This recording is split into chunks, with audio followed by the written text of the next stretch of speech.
Mans, ville située à 590 km d'Abidjan, regorge de nombreuses potentialités. Parmi elles, le pagne traditionnel d'An.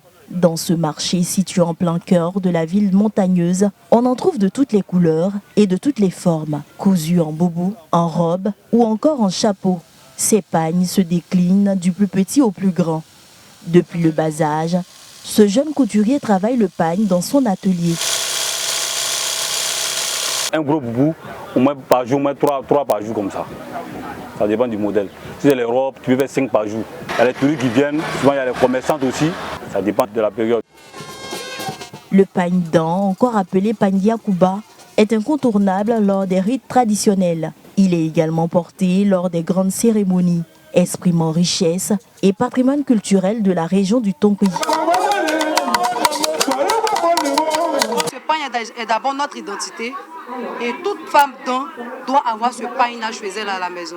Même quand elle met une tenue moderne, il faudra qu'elle ait ce pagne-là pour qu'on sache qu'elle vient du Tonkoui.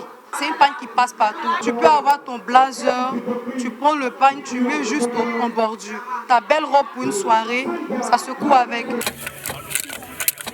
C'est du haut de cette colline que tout commence.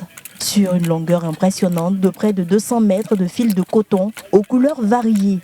Aboudraman, comme bien d'autres tisserands, fabrique manuellement le pagne d'An.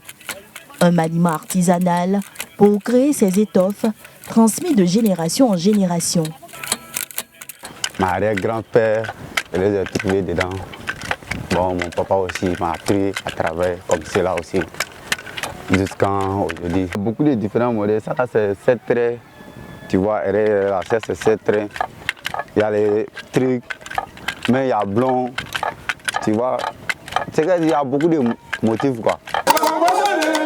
Le pagne d'An n'est pas qu'un simple tissu. C'est un héritage vivant, un marqueur identitaire et un levier de développement culturel et économique de la région du Tonkoui.